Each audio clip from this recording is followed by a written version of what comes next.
ఏంటి కర్మేలు అనుభవం? ద్విమనస్సును, చంచలత్వాన్ని పూర్తిగా సంహరించినటువంటి స్థలం. మనిషి ఉన్నాడు, పోనీ జనవరి మాసంలో తెల్లగా ఉండి ఫిబ్రవరిలో నల్లగా ఉంటాడా? ఎలా మనుషుడు ఒకే రీతిగా ఉంటాడు, కానీ మనస్సు దగ్గరికి వచ్చేసరికి చూడండి, అదే విచిత్రమో. 2 రకాల మనస్తత్వాలు, 2 రకాల బుద్ధి, 2 రకాల ఆలోచన.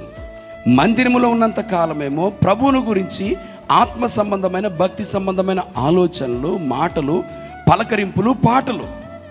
మరి గృహాలకు వెళ్ళిన తర్వాత మన పరిస్థితి ఎలా ఉంటుంది? ఉద్యోగాలకు వెళ్ళిన తర్వాత మన పరిస్థితి ఎలా ఉంటుంది? స్నేహితులను కలిసిన తర్వాత మన పరిస్థితి ఎలా ఉంటుంది?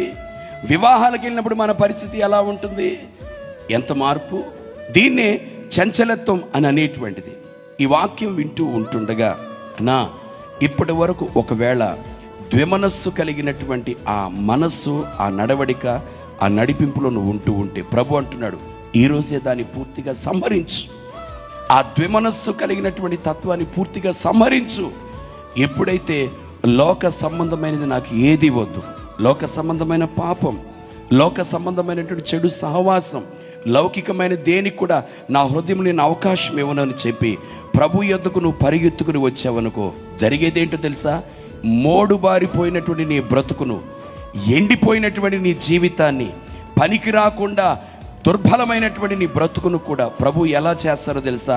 ఓ చక్కని నందన వనం వలె నా దేవుడు తీర్చిదిద్దునుగాక. కర్మేలు అనుభవంలో ప్రభు నిన్ను, నీ కుటుంబాన్ని స్థిరపరచునుగాక.